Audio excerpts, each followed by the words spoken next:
Good morning, students of class 9. Today we will deal with a new chapter of a book, Beehive, and the chapter name is My Childhood. And this chapter is about the childhood situation of most famous man, and the man name is APJ Abdul Kalam. So today we will deal with how he is saying about his childhood. अपने childhood के बारे में ये क्या बता रहे हैं और वो इस चैप्टर के थ्रू अपनी मेमोरेबल समय को आपसे शेयर कर रहे हैं. Understood? So I request all of you कि प्लीज आप इस चैप्टर को फिर से गो थ्रू करें and then if you are having any problem please उसे शॉर्ट आउट करने की कोशिश करें. Clear? So now let us deal with a chapter name my childhood. मैं आपको समरी बताऊंगी एंड आई रिक्वेस्ट यू कि आप इस चैप्टर को फिर से अपने से रीड करें. Now my childhood summary starts like that. It's written by APJ Abdul Kalam was born in a Muslim family that was middle class. ठीक है, अब्दुल कलाम जो है वो एक मिडिल क्लास फैमिली से बिलोंग करते थे and he is from a Muslim family.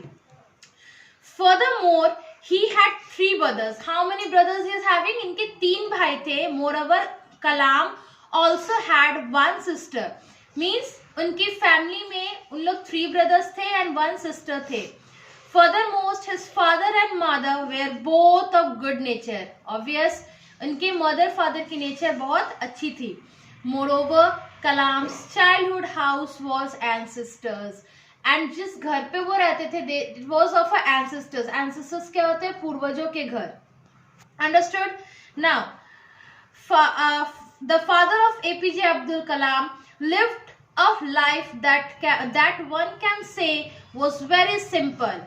Abdul Kalam के जो फादर थे, अब उनके बारे में हम लोग थोड़ा सा कुछ जान ले कि वो उनकी लाइफ बहुत सिंपल थी and he used to live a simple life means without any difficulties या without any challenging. Nevertheless his father made all the necessities available to his children. Simple family means it can say that कि वो poor family में भी थे but वो कभी अपने children's में, इनके जो 4 बच्चे थे, कभी उन पे उन्होंने क्वेरी नहीं किया, कभी उन पे कुछ कमी नहीं किया. Furthermore, his parents didn't have any education and they were also not rich. उनके पेरेंट्स उतने रिच नहीं थे और उतने अच्छे एजुकेशन उन्हें नहीं मिली थी, पढ़ाई लिखाई उनकी अच्छी नहीं हुई थी, बट वो अपने बच्चों को अच्छे पढ़ाई लिखाई दिए. Moreover, many outsider ate with the family every day and every day उनके घर में कोई ना कोई आता ही था like a guest. Also, Kalam had the qualities of self-discipline and honesty due to his parents.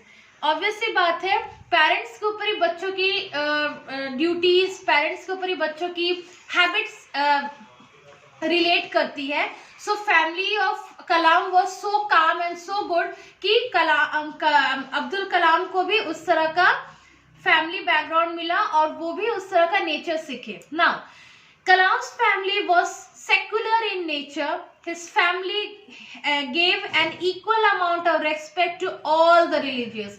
Like वो मुस्लिम सोसाइटी से बिलोंग करते थे बट जितने भी वहाँ पर उनके सोसाइटी में और भी अलग अलग रिलीजियस के इंसान रहते थे, सबको वो रिस्पेक्ट देते थे.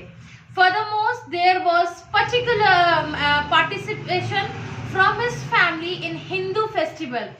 वे मुस्लिम होने के बाद भी हिंदू फेस्टिवल्स एंड ऑल में अपना योगदान देते थे. दैट मीन्स कि वे उसमें भी पार्ट लेते थे. Moreover, Kalam heard stories of a prophet and Ramayan from his grandmother and mother. And कलाम ने मुस्लिम होने के बावजूद भी जैसे प्रॉफिट मोहम्मद के बारे में भी स्टोरी सुना है, बुक पढ़ा है, वैसे वो रामायण के बारे में भी जानते थे. All of this clearly shows the secularism present in his society. Secularism means क्या होता है? Equality, equal होना. Understood? Now, friendship was influenced in Kalam's childhood. Friendship in the sense कि किस तरह से फ्रेंड्स बनाना है, किस तरह से फ्रेंड्स के साथ बिहेव करना है, ये सब भी उन्होंने अपने चाइल्डहुड में सीखा. He had 3 friends. उनके 3 फ्रेंड थे.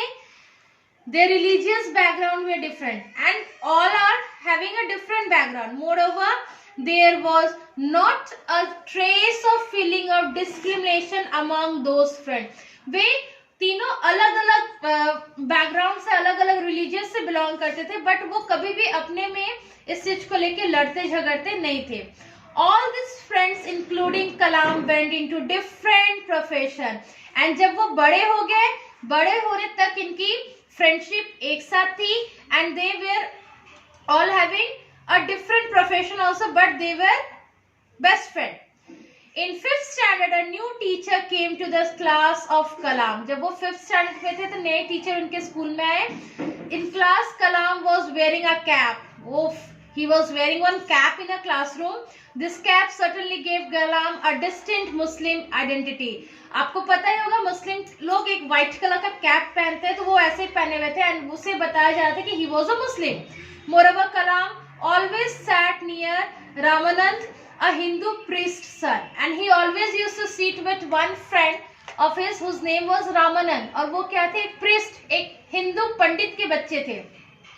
This was something that the new teacher was not able to tolerate. और यही उसके टीचर टॉलरेट नहीं कर पा रहे थे, इस चीज को बर्दाश्त नहीं कर पा रहे थे कि एक मुस्लिम बॉय कैसे एक हिंदू प्रीस्ट के बच्चे के साथ बैठ रहे हैं. Consequently, Kalam was required to sit to the back bench, and उसके टीचर ने उसे क्या बोला? You have to sit in a back bench because you are a Muslim candidate. After this incident, both the friends felt very sad and told this to their parents. So, खाली कलाम को बुरा नहीं लगा, उनके फ्रेंड्स को भी ये चीज बर्दाश्त नहीं हुई. Furthermore, Ramanand's father met with the teacher to inform him not to spread a social inequality and communal hatred. Now what happened? Ramanand को भी अच्छा नहीं लगा एंड उसके फादर जो खुद प्रीस्ट थे, पंडित थे, उन्होंने क्या किया? वो स्कूल में गया और उस अपने टीचर से रिक्वेस्ट किया कि आप बच्चों के बीच में ये भेदभाव, ये स्प्रेडनेस ना करो, इनइक्वालिटी का एंड हेट्रेस का. He made a demand that the apologize must come. Apologize means किसी से सॉरी मांगना. So उन्होंने रिक्वेस्ट किया कि आप इसके लिए सॉरी मांगो. Further, in case of refusal, the teacher must quit. और उन्होंने क्या बोला? अगर आप मेरे प्रपोजल को नहीं मानते हो, आप सॉरी नहीं बोलते हो, तो I'll request other principal and teacher कि आप स्कूल छोड़ दो. You should quit the school. जो आप एक टीचर होके स्टूडेंट्स में डिस्क्रिमिनेट करते हो, इक्वालिटी ना करके इनइक्वालिटी का प्रोसेस लाते हो. Consequently, there was reformation. The nature of the teacher and apologize came from him. Then what happened? उस टीचर को ये मानना पड़ा and he have to take a sorry note from them. On one occasion, a science teacher of Abdul asked him to come to his home for dinner. One occasion, एक occasion में science teacher ने कलाम को बोला कि आप मेरे घर dinner पे आओ. However, the wife of this science teacher didn't agree to serve Kalam due to his belief of religious stagnation. But जो साइंस टीचर थे, उसकी जो वाइफ थी, she was not agreeing कि वो कलाम उनके घर पे आके खाना खाए, डिनर करे. क्यों? Because he was from a Muslim community. Consequently, the science teacher made a decision to serve food to Kalam. इसलिए मुस्लिम टीचर की वाइफ ने जब रिग्रेट कर दिया कि मैं उसे खाना नहीं सर्व करूंगी, तब साइंस टीचर ने खुद उसे खाना सर्व किया. Furthermore, the teacher himself sat beside Kalam to eat a meal. And वो साइंस टीचर उनके बगल में बैठ के उनके साथ मील लिया, उनके साथ खाना खाया. The wife of the science teacher was observing all this behind the door. Science teacher की वाइफ जो है वो छुप छुप के डोर से ये सब देख रही थी. The science teacher gave the second invitation to Kalam for the meal next weekend. And science teacher ने उन्हें फिर क्या कहा कि next weekend फिर आप मेरे घर पे लंच के लिए आओ. This made the wife serve with her own hand but from inside the kitchen. Now second time जब again वो कलाम उनके घर लंच के लिए गए, डिनर के लिए गए, तो उनकी वाइफ ने सर्व किया खाना, बट वो सामने आके नहीं दी, वो किचन में सर्व कर दी एंड उन्होंने वो खाना उनके हाथ से लिया. कलाम upbringing came to an end when he received permission to go Ramanathapuram for further studies after the end of Second World War. इनकी अपब्रिंगिंग कब खत्म हुई? जब उन्होंने रामनाथपुरम में गए, एक जगह है वहां गए for the end of the second world war के एंड में. His father and mother certainly loved. However, this love didn't mean they forced their decision to Kalam. Because उनके फादर मदर चाहते थे कि वो वहां जाके अपनी स्टडीज कंप्लीट करे, बट इसका ये मतलब नहीं कि उनके फादर मदर उन्हें अपने से दूर करे थे. So this childhood story is about APJ Abdul Kalam's childhood situation, and so please go through it. बहुत अच्छी story, and I request you all to go through it again and again and read the story properly. Thank you, students.